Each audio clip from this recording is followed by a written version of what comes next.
Yeah. Yeah. Welcome everyone. Yeah, thanks. The speaker series for the students just coming back from spring break. It seems like a bunch are still on spring break apparently. But we're deep in the middle of our VCC Spring Speaker Series, sponsored by Carolyn Mooring and Curtis Millay. So I'll turn it over to Ian from Carl to introduce our speakers.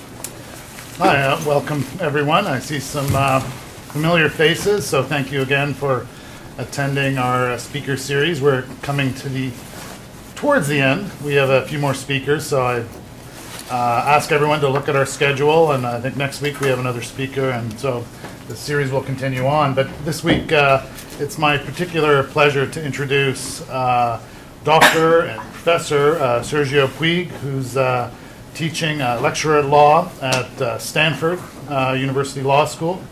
Sergio has a wealth of experience in the investment arbitration field. He's a former counsel at ICSID, the International Center for the Settlement of Investment Disputes in Washington, D.C. He's a former counsel, practitioner, involved in early NAFTA cases. He has written extensively on this topic and taught on this topic. He is going to present today a talk related to a paper that he is soon publishing, titled Social Capital in the Arbitration Market, and it will be coming out in the European Journal of International Law. The paper is available on our website for today only. So for those of you who want to read some of the details, it's in the paper, but it will be coming out by summer. We'll also be putting on the website a copy of the PowerPoint presentation that Professor Puig will be talking around today. So on behalf of the Vale Center and the sponsors, thank you, Sergio, and I'll turn it over to you. Thank you so much for the invitation, and it's such a pleasure to be back at the Vale Center. And so this the paper that I'm presenting today is a unique paper. I don't think I've seen anybody applying the technique of network analysis to the study of international investment law.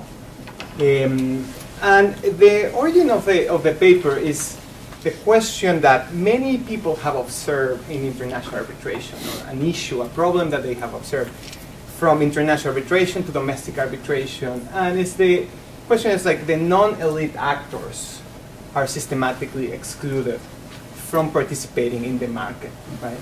So what they mean with that is basically why this is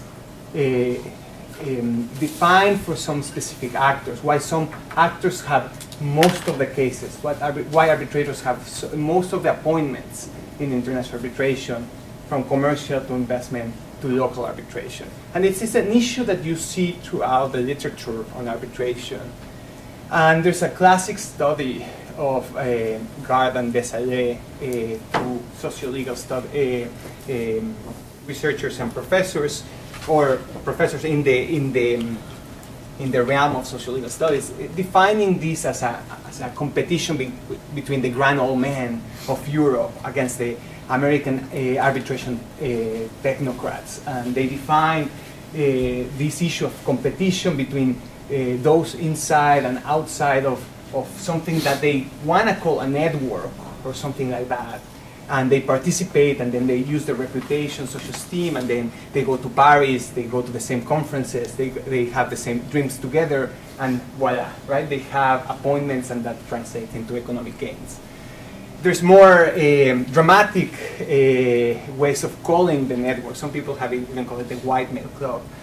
That to some extent is true, right? And this is something that I experienced when I was a counsel at ICSID, that you see most of the arbitrators being male, mostly from Western developed countries.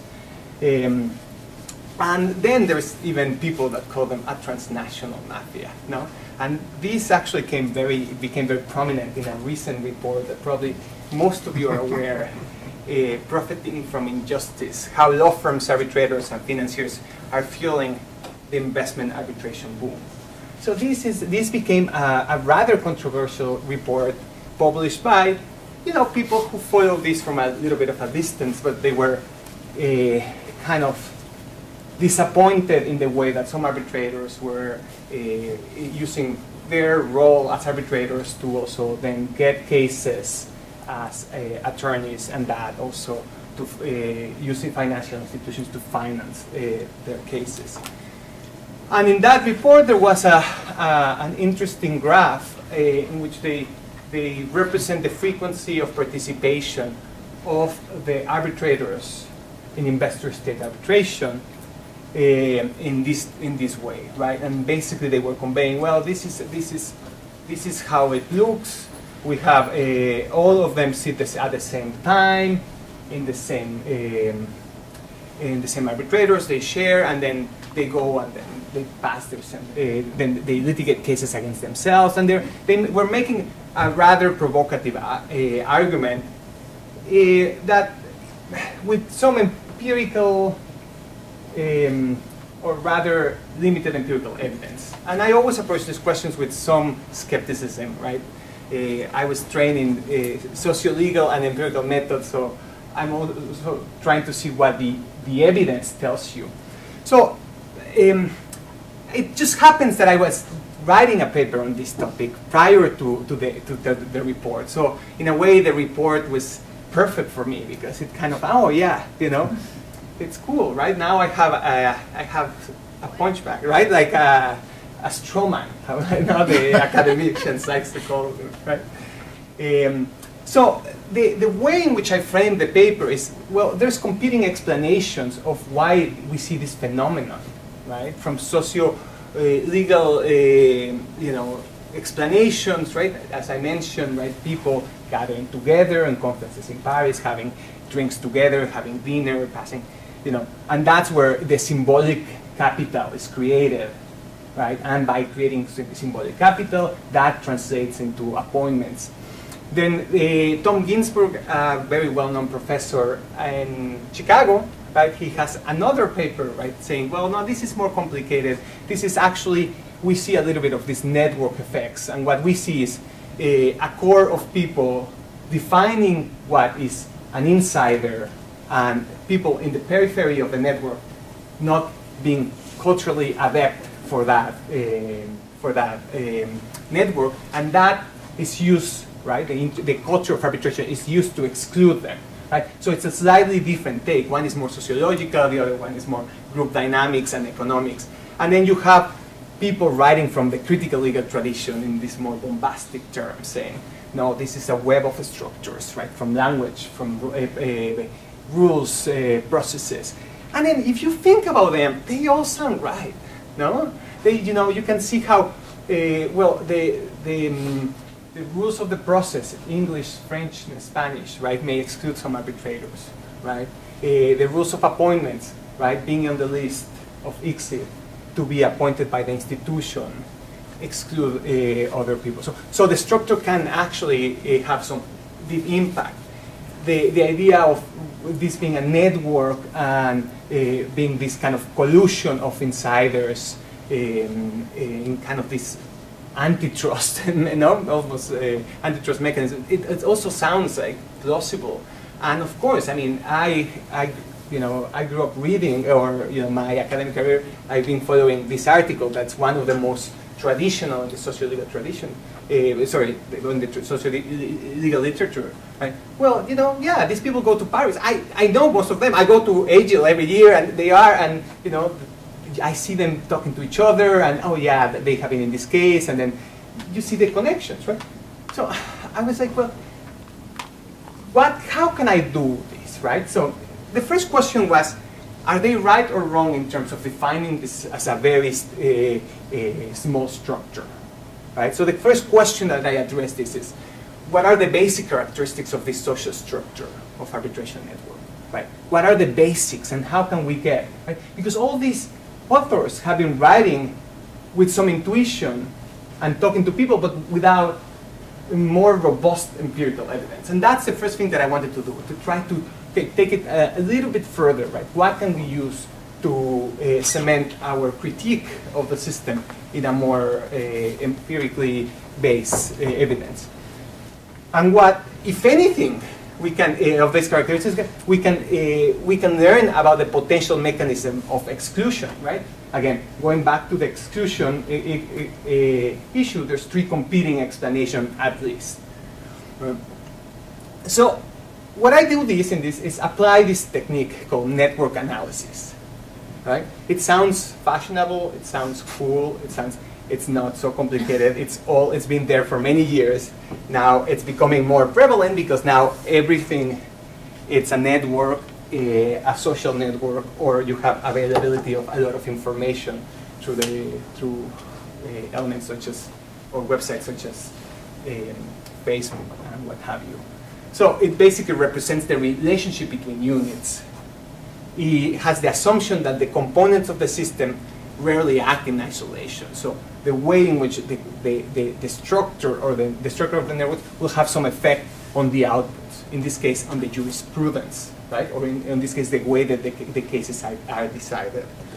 So that's the main assumption, and I go over in the paper a little bit more on what it means. And it has been used in legal scholarship, not so much on international law, although there's one article in the late 90s by someone, I think, from Columbia University that tries to explain the development of BITs, bilateral investment treaties, that actually is the mechanism that gives rise to investors to arbitration, or where the consent to arbitration is often expressed by states, of how they develop and why countries stop signing them. And one of the explanations is, well, the network got saturated. Basically now, everybody has a relationship. So that's probably one of the ways of understanding the growth and then how it stopped. So in the US academia, it has been used to try to understand judicial outputs and precedent as infections, right? So you use a model drawn from biology to say, well, if a precedent gets in here, how likely is to infect other type of cases, right? So the way that a precedent spreads, or how it develops over time, how it adds new elements in the process, or how social esteem is distributed among judges. And I'm going to stop this because this is very relevant to the case. So this is an example of a classical study of network analysis. So what you can see here is the network of a high school, right? Representing 3 different types of people, right?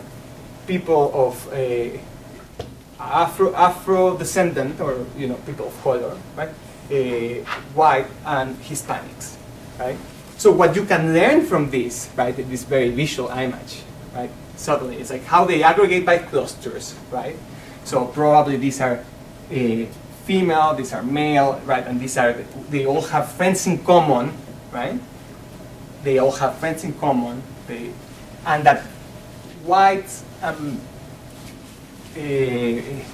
people of colors weren't hanging out together, right? They weren't having relationships of friendships or anything. And what was kind of acting as a lubricator of the school are the Hispanics, right? So the role of interracial integration in schools can be used. And and I started getting more, so can we see something like this? Are we going to see the Europeans and the North Americans, the NAFTA, those in the NAFTA tradition as?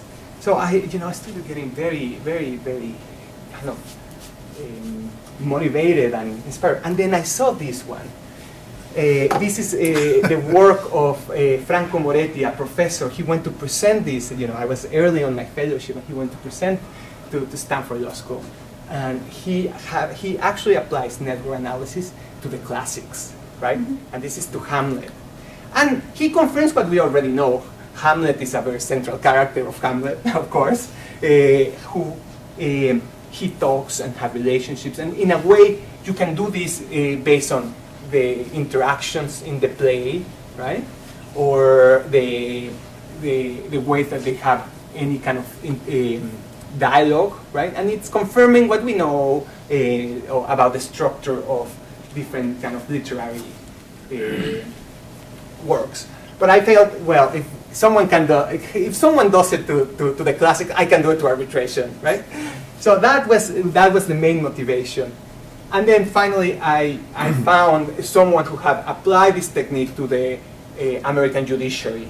Daniel Katz is a professor at Minnesota State Law School, who has tried to do by looking at the way that different judges rate their peers by selecting or not the clerks that work with them, who were the most central judges in the American Academy. So I thought that was very, very interesting. So in a way, I was building, and if some of this is too over the top, just stop me and jump in, please, because. So what I try to do is a classical survey design, right? And one of the reasons I use ICSID, not only because I used to work and I had the data with me that I had been working on a database trying to map the relationship of arbitrators, is because it's the only institution of arbitration, either commercial, investor state, or labor, that publicizes every single appointment. And that's key here, right? Because if you have every single key of appointment, now you don't have a random issue, or you don't have errors that can skew your results in one direction. And probably then you can say a little bit more about the social structures of arbitration. And that's the main claim that I'm doing, right? Like, if we can use the appointments of ICSID to operationalize the social standing and basic structure of arbitrators, then we are trying to understand here something deeper. Right? What is happening with the appointments, why this is working in this way. So it's a complete data set. And the first thing that I always get, well, but you don't get the same picture because, well, as you know, and as you just pointed out, arbitrators appoint each other, but they also act as counsels in some cases, and sometimes, yeah, and that would be ideal if I could do that, right? I could add that. The thing is, that data is very new, and ICSID only started publishing who participates in these cases, regardless of whether the case went to a decision or not, until very recently. But that's something that I keep pursuing, and the day that I have good data, I will try to do it. And then, of course, because I always like to try to get the nuances of the process of the nomination, which I had a very good educated guess after working on ICSID. I talked to about 12 arbitrators, 25 practitioners in the field, just to understand a little bit better. So this is the not so exciting map, but you can see this is organized by regions.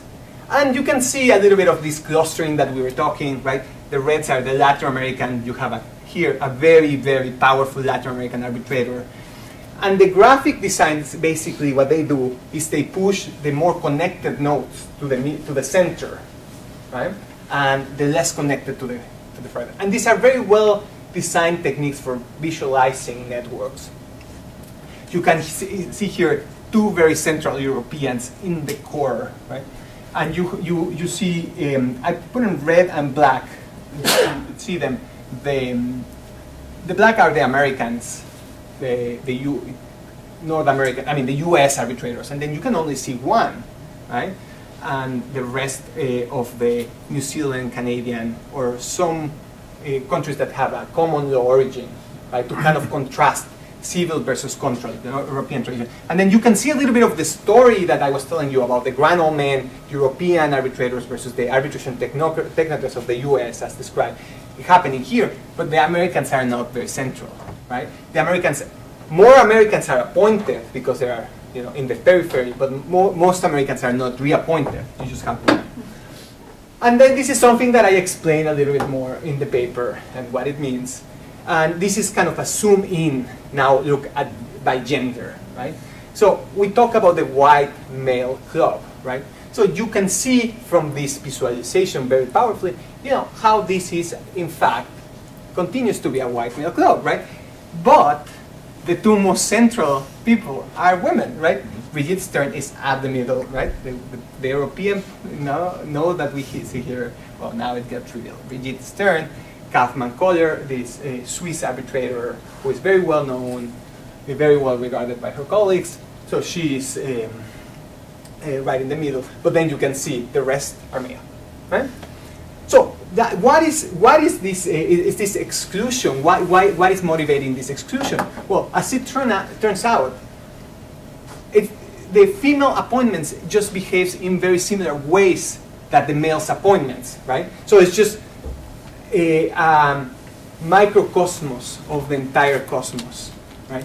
So 10% of the female that have participated in the process, in the arbitration process, concentrate most of the appointments, like in the males, right? The males, there's about 400 males or so, and 40 of them concentrate most of the appointments, right? So it's just a concentrated version of the network. And having this graph also allows you, for instance, to create a model, right? We can model this and kind of play with, okay, what would have happened if we had introduced 3 women in the 70s or in the 80s to the network? How would the network look today, right? How if they have been appointed? Well, it would look very differently, right? So we can start using this. So this contrast with a semi-permanent body, and probably some of you are aware of how the World Trade Organization's appellate body works. It's a semi-permanent process where each arbitrator has 4 years with a renewable term regulator. And you can see it very organized by epochs, right? Like these 7 of them work together and then slowly changes into a different epoch, and then they've been sharing cases, the same number of cases. And you can imagine what type of jurisprudence is going to come from this, right? Here it's going to be sadly probably more fragmented. Here it's going to be more consistent because you will have, kind of the knowledge, and then you have very specific, the knowledge being transmitted by some of the judges to others. And you can see more those who play an intergenerational link, like Bacchus, right? That George Bacchus, an American, very well-regarded international trade lawyer, right?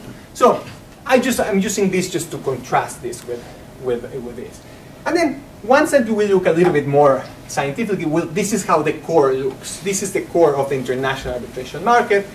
You can see how many cases some of them have, and also how many links or ties they share with other colleagues internally, right, in the network.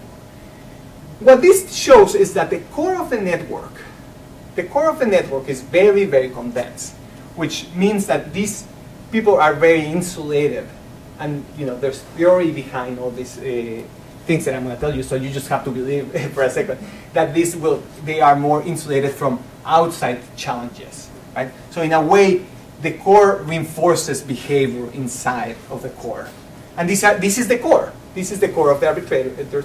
They share many cases, they share many ties, and in a way also gives stability to the system, right?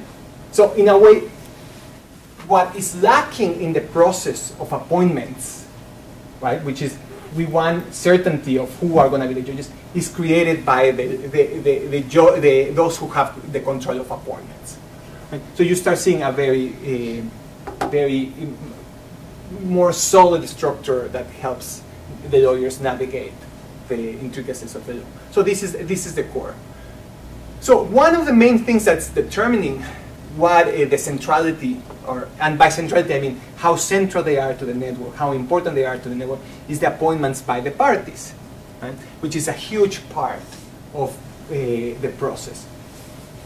And it starts signaling that the litigants are very able to detect some traits in the arbitrators that help the arbitrators to be defined either as a respondent arbitrator or as a claimant arbitrator.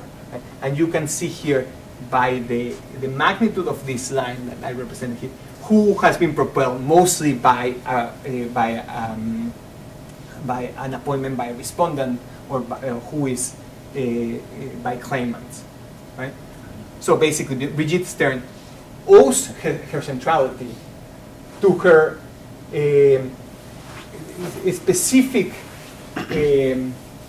appointments from respondents, right? So she there's something in her writing, in writing her decisions, that goes beyond her dissent's opinions, right? That litigants identify, to be a respondent arbitrator. You can, with this, I recreated the social structure. There's very specific measures to identify the most important arbitrators, right? If you count the degrees, how many people they have sat with in total, well, you get one of the measures. If you have eigenvector helps you to calibrate how many important people you have sat with. It's not the same thing that I see, let's say, with a big arbitrator such as Bridget Stern, if I sit with Sergio Puig, right, that has only one case. Well, so this helps you to calibrate that. And then betweenness. So but overall, this betweenness helps you to identify the people who link communities within this. And I explain this more in the paper, but it also helps you to identify who are those transmission belts, those who have been were central at some point, but then became less central in the network, like Lauter Park, Andrea Giardina, and what have you. The point here is that these measures confirm 18 of the 25 lawyers, and each of them is 2 degrees of separation of each of them, right? So if I want to reach out to an arbitrator, it's likely that I can just reach out to one of the other arbitrators that I sat with, and he or she has information about that arbitrator, right? 1, 2. Have you played the 6-degree difference, right? So here is so condensed that you can get information from two moves. So through this analysis, you also can get this network sociogram, and this is arbitrators appointing arbitrators. Right? So one of the mechanisms of appointing arbitrators, the president usually, is by the agreement of the arbitrators, right? If the arbitrators agree on someone, he or she will act as the president. And here you can see who are those who appoint more. George Brauer, the only U.S. central figure in the network, who often it's given the power to appoint a president, and Kaufman-Kohler, right, who is considered by her colleagues a very reliable president, so she gets appointed more often. So you have 2 measures: authority, those who get appointed, and hob, those who get the power to appoint. And this is interesting because we tend to think that arbitrators appoint each other all the time, right? And you can have this measure of reciprocity, right? Issues of reciprocity. But if you look at this network, that's not the issue. Arbitrators are not appointing themselves in the same cases. Arbitrators are appointing the same people as presidents, and the same type of party-appointed arbitrators or wing appoint more, but they are not appointing each other, right? So it's often a critique that it's not. Now, yeah. I always think on that you need to have not just a flat thing, but sort of a pyramid hierarchy, because of course if you're being appointed, you're going to be chair, and if you're appointing, you're going to be wingman. And exactly. So that's exactly the point, right? Though these are the wings that get to appoint, no? Yes. The hubs, and those are those who get appointed. And that was right? one of the misleading things I think about the profiting from injustice diagram, because they showed really strong connection between like Stern and Brauer, suggesting that was a really strong connection, but it was actually because one's always this side and one's always that side, so it's the opposite of a strong connection in some ways. Like it's a strong connection that they sit together a lot, but it actually tells you something quite different about their relationship. Exactly, and actually that's the thing that I want to do by pairing. If there's a way in which you can pair an arbitrator that has some similar appointment records, right? Like the claimant arbitrator, the progressive versus the conservative, and see how that opposite translate into some specific outcome. But I totally agree. I think that was one of the misconceptions that of the paper. But also, you identify different sources of capital, right, among arbitrators. Some of them owe their authority and centrality to their ability to convince their colleagues that they are really good, right? These people tend to say, well, I want Gabriel Kaufman-Kohler, right? And Gabriel Kaufman-Kohler has been at the center of the network for many years, but it's mostly because her colleagues like the way she decides or runs the cases, or negotiates the differences between the Browers and the Stearns, right? So it's also, yes. How do you factor into this the role of counsel and parties? Right. For example, I've appointed Charlie Broward. I can tell you, Charlie Broward did not appoint the chair. The parties appointed the chair. That was Consulting, of course, if I appointed him with what Charlie Broward had to say, and I'm certain the respondent was consulting. If they appointed Gabrielle Kaufman-Kohler, they were consulting with Gabrielle Kaufman-Kohler, or rather at Brigitte Stern, as to who the chair would be. But I mean, there are very real inputs from counsel for the parties and from the parties themselves into this process. Yeah, I think that's a very good point. I mean, the only thing that you can do with this, and I think that's part of the interviews that I was trying to get, how much communications, ex parte communications they have, how much they talk, how many cases they reject, right? Because that's another important thing. If you think about the appointment being a perfectly solid sample, right, that assumes that there's no this type of behavior that kind of Broward tells you, no, I don't want you to appoint me to this case because I already have too many, or, so that happens, but not as much as it does. It does happen, and then they speak. The only thing that you can do is try to do some type of analysis with what you have, right? And what you have here is who appointed the claimants, and it's suggested that there's probably some type of relationship of preference, and that's it. But I think also what it doesn't tell you is like what happens when Brower acts as an advisor for the firm, for White and Case, as he used to be, right? So that also it's a problem, that if you don't get the entire picture. The picture only through appointments is also. That's another very good point. I'm sure you confirm this. Before you appoint someone, and before you agree to someone as a chair, you run all of your traps. Right. You'll call, 5, 6, 7 people you know, including some who are active arbitrators who aren't going to be sitting on that panel. Yeah. But people you know, you'll call them up. What do you think of so-and-so? Tell me about, here's the...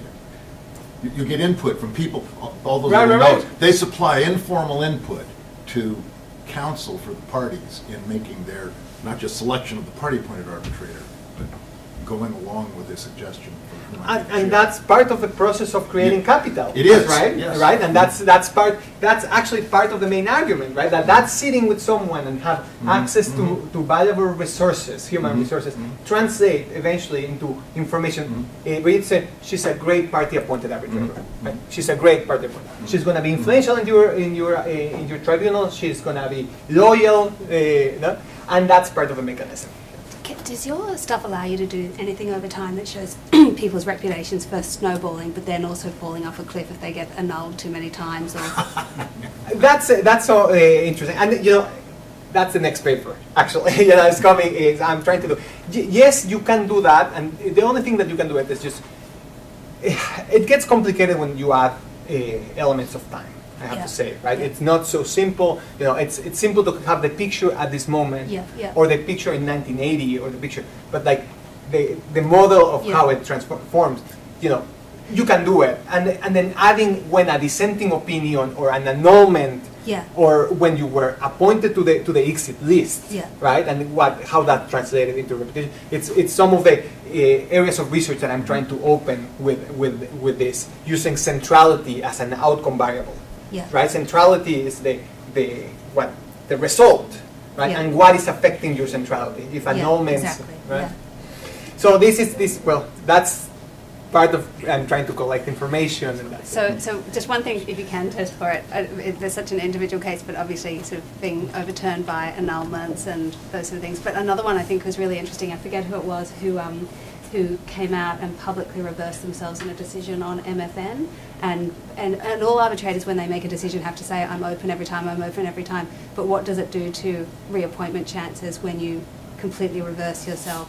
Even though everybody has to say it's great to have an open mind, but then it makes everybody's go, I don't know what you're going to decide this time. Well, I agree, and I have a theory about that. Cool. I think it does very little. It doesn't affect? It doesn't affect, right? I actually think it does very little. what is, let me tell you the findings and then go back to this question, because I think that is very relevant. So the findings is, well, who is right in these three kind of theories that I presented? Well, it's this, the theory of the grand old men of Europe versus the arbitration technocrats of US and now Canada, right? It's that the competition? Well, at least in ICSID, it's dominated by European, Canadian, New Zealand, and Australian arbitrators. But a Chilean is the male arbitrator with more connection, right? So the Latin Americans are also at the network. And so that suggests as well that the social structures of arbitration also has elite from these countries, from Latin America, and they are very powerful. But also that these elites, all of them, and then you do a simple survey, they all studied in England, France, or the US, right? So very simple, right? A way of identifying some ways of getting there, especially if you're going to be an arbitrator in the future. A white male club. Well, I already touched on this. Yeah, it's a male-dominated field. Right? If you look at the number of female versus male, it's 93.7%. If you look at number of appointments, right, it's 95.5, right, which is even worse. Two women concentrate most of the appointments. That behavior is similar to the entire network behavior, right? 20 to 440, right? That's 10% roughly of the appointments are concentrated in this core. And this behavior has also been noted in corporate boards, right? The same, when there has been criticism of corporate boards not having enough females, well, they start appointing everybody the same and say, okay, well, we have, now we're good, right?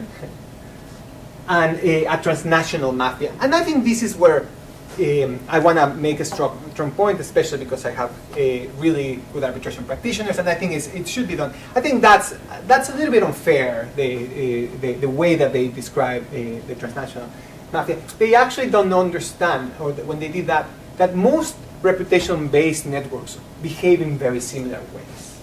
Right? And that's what's interesting about, at the end, the paper. I mean, we can say who is the most central, we can see the maps, and we can see that the map, they are, some of them are driven their centrality by their colleagues or by party appointed, but the issue of preferential attachments, which is basically how the network distributes its ties, right? How you distribute your connections.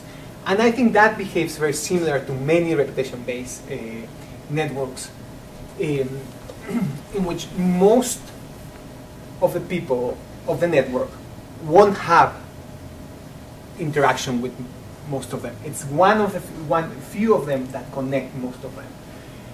And that's important because then it's not a transnational mafia, it's also a process in which there's something else that goes beyond the motivations of the actors. The actors are not just keeping their terrain like this, it's just, maybe some heuristic biases, right? That's what I say. Maybe we should be looking at different explanations that reconcile. We shouldn't be fixated only on, attacking the network and believe that, well, if this is behaving in this way, maybe there's something more fundamental.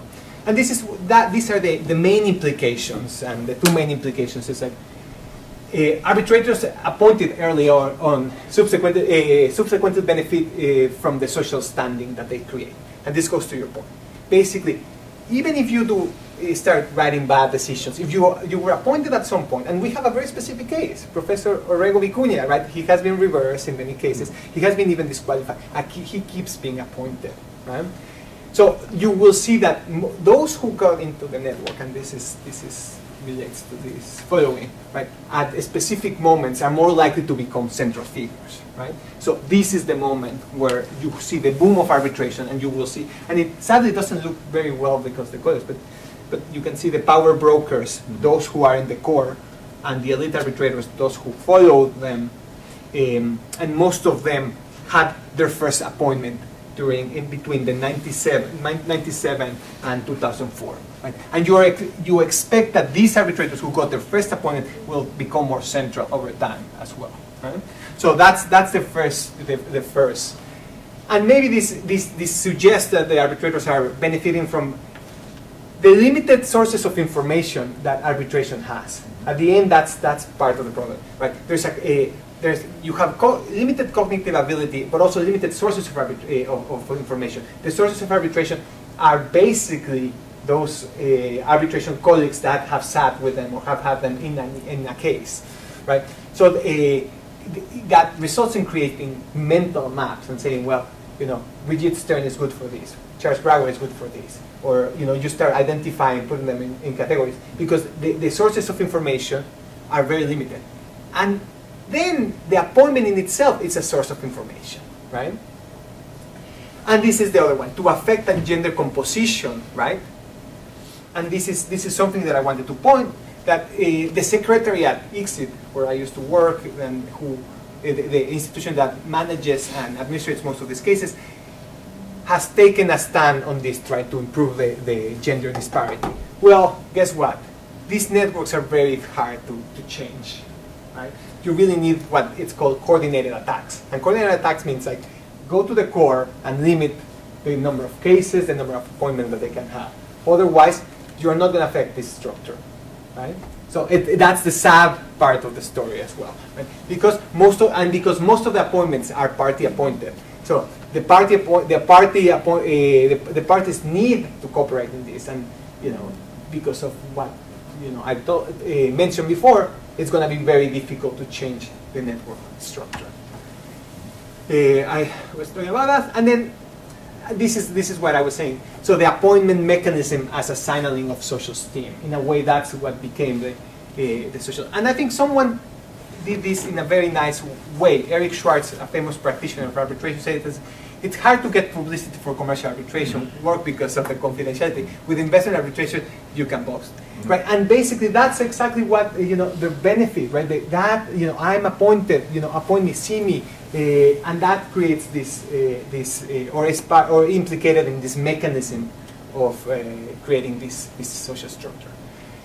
So just to finish, just not to make it just about this paper, other applications, and for those of you who are interested in the topic and maybe where there's some areas, and I hope I can play this because I have some links. Maybe I think I should do it from the computer.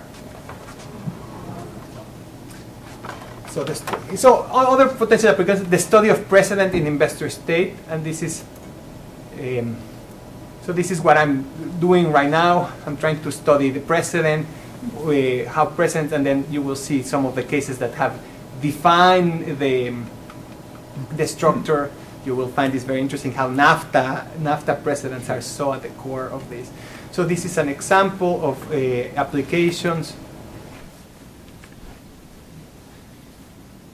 So cross-pollination and convergence, and there's work in these topics. It's like how different networks relate. This is the network of the World Trade Organization with the network of ICSID, and you can see some how they relate to each other, right? So there's other potential applications, and understanding de facto hierarchy of international courts, using some type of citation or cross-pollination of judges, right? So this is something that I'm also trying to do, try to analyze, right, where ICSID draws its judges, and to what extent that correlates with the analogies that are more prevalent in the decision making. And finally, preventing redundancies in international law. This is my last project, which is basically understand the network of international regional trade agreements, right? To see where you start seeing a lot of redundancies of double or triple RTAs, right? So these are potential uses, and I'm going to leave it there. Thank you.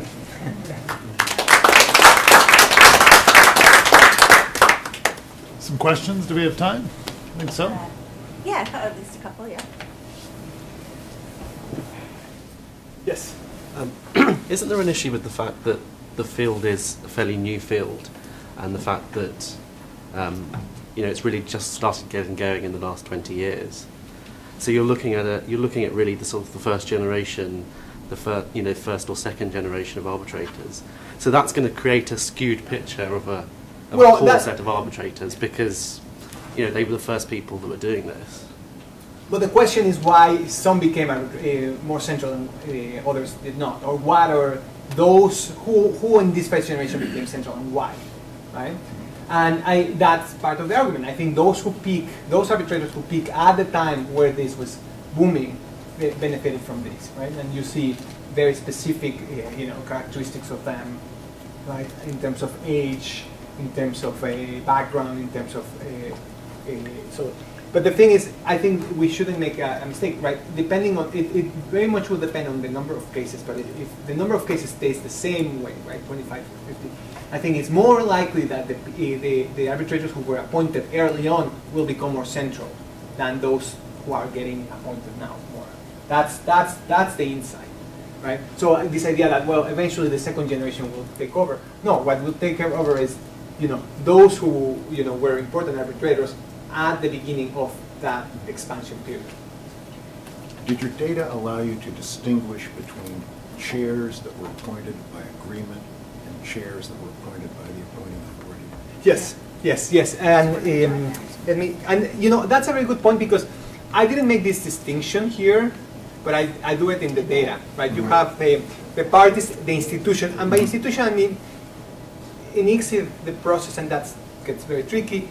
It can be the Secretary General acting as Secretary General, or the chairman of the board, right, the president of the board. So I just link it into this. Yes, but you can see the size of the node representing the proportion of appointments. So most of them are either by claimant or respondent, and the institution has almost like 20% of the appointments.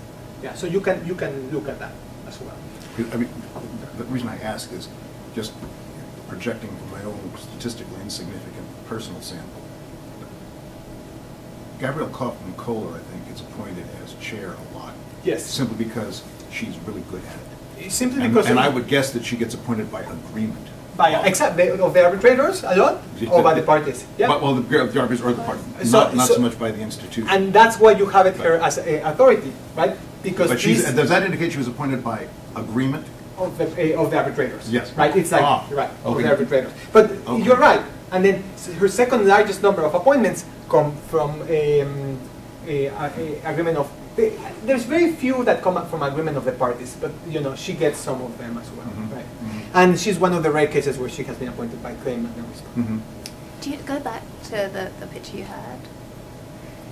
What insights do you have about who the institution's appointing and what patterns happen after certain people get appointed and whether they snowball or don't snowball? And do you have any insights? So that's a part of what I'm trying to do, right? Because there's two insights that you can have. One is why some arbitrators within the institution is limited of who they can appoint, right? They can only appoint from the list. Right? And so what is that process? And I think the motivation of this project actually in many ways comes back from that day that I was kind of disappointed to see that there was very little intelligence created inside of ICSID to decide who they will appoint. It was basically the same people saying, oh no, he was terrible in that case, or that was wonderful in this case. But how do we know? And I don't know how he or she was in that case. How do where is the intelligence? So there was not much information on that.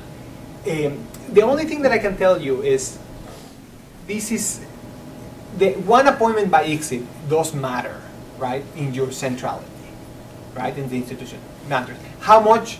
That's the thing that I'm trying to see. But you can use it as an outcome variable now, centrality, right? And see when do you have your first appointment by the institution. And related to that, how far along in the process is it that someone gets their first appointment by an institution? And so I think there are interesting dynamics about whether you are first appointed by parties or first by institutions. I think institutions are often loath to appoint you if you haven't been appointed by parties, but if you start off being appointed by parties, you can get certain perceptions. I'm interested in that dynamic of when it happens and. I haven't looked, but that's a very good point. That is. What I can tell you is there is some arbitrators, especially, and these were all Canadians, that have never been appointed by the institution for obvious reasons, right? They are likely reasons. I mean, you can be Canadian and not be in the list, right? If Costa Rica, for instance, puts you on the list, right? But Lalonde, right?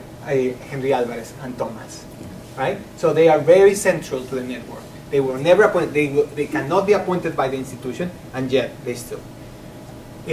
However, I think statistically it will be nice to see exactly how that dynamic is playing. And yeah, that's something that you can play a little bit and using some kind of benchmark to see how that affects. Another question.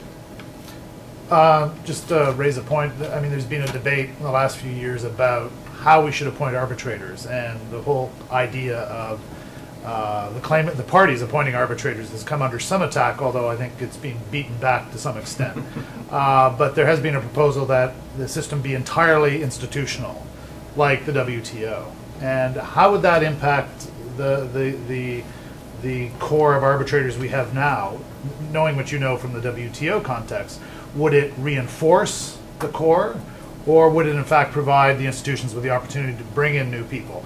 Because I think that's one of the big arguments in favor of a more institutional approach, is that you can take control, as you were suggesting, and actually put in more women and put in people of more diverse background. Right. So how do you think this plays out, knowing knowing what you know about the two systems? That's a very good point, and I think it depends what kind of system. And one of the things that I didn't mention here is also that you have this, and you have a very slow-paced change, right? So it depends how you want change. I think this is going to be open to more challenges, right? Or more attempts, because simply you have more opportunities to interact, and then there's going to be more arbitrators trying to challenge the idea of the core, right? The core is going to be strong, but you still have more than here.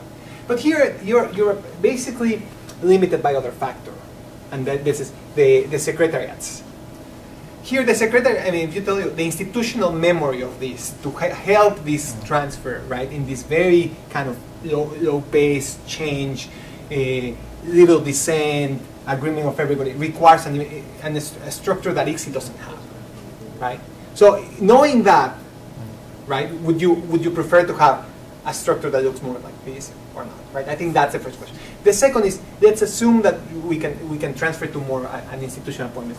What you will see is something much more consistent like this. You can have more diverse, but that doesn't mean like you will have more diverse notions here, because then it will be filtered by the institution, right? Right. And the institution, what the institution it will transfer the biases of the institution as well, right? And the institution itself has preferences and biases, no? Right. And they prefer stability versus non-stability, maybe, or no, I mean, now I'm speaking a little bit, but they may prefer some bias, some balance. So, not to put you out on a limb here, but do you think that moving this to a more institutionalized system would address some of the concerns which you've sort of been addressing here, that we created this core? I mean, maybe that's obvious, that the institution could take control and diversify and so forth.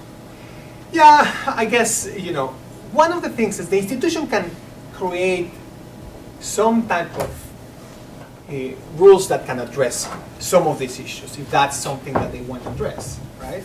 If the issues of diversity. And one of the issues that they could do is just start limiting a little bit of I mean, I'm very careful with that, because I actually think it's more complicated. People just say, it's like, well, just do this and do that, and then. But one of the things is, you start seeing professional arbitrators here, and an advantage of certain kind of arbitrators when you see this, and you see those who have this institutional support to try to deal with cases, right? Bernardo Cremades has his law firm. Mark Lalonde has his own law firm. Gabriel Kaufman-Kohler has his own. So, in a way, if you have a background as a public officer, you're not going to be able to deal with this, right? And that also tells you, well, these people are not always writing all their opinions. And I say that very carefully, right, as well, because some of them may. So, maybe one of the things that you should do is, well, you have to disclose who is actually doing the work, and or if we are going to do this more, if we want to create a more solid playground, well, at least we have to empower the institution to provide the support that the World Trade Organization and everybody gets, and that starts changing the balance, because the balance here is, you start seeing, or have like their firms, right? They are, they. What's interesting though, Bridget Stern has no support.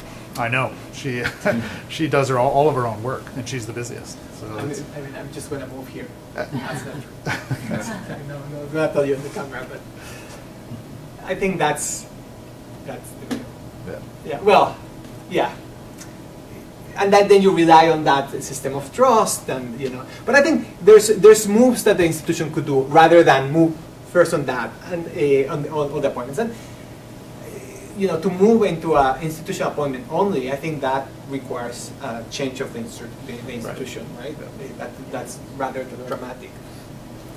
What I think is the institution with the powers of the institution today and the dynamic, they can do very little to affect issues like gender composition or other type of background composition. Can I ask one more? Sure. Is there have you get any sense that the states, the members of ICSID, care about any of this? That is, do they care about gender composition? Do they care about institutionalizing this? Do they care about the fact that we've got a core of arbitrators here doing this? Or is this more a concern for those of us who work in the field, whether in academia or in practice or as arbitrators?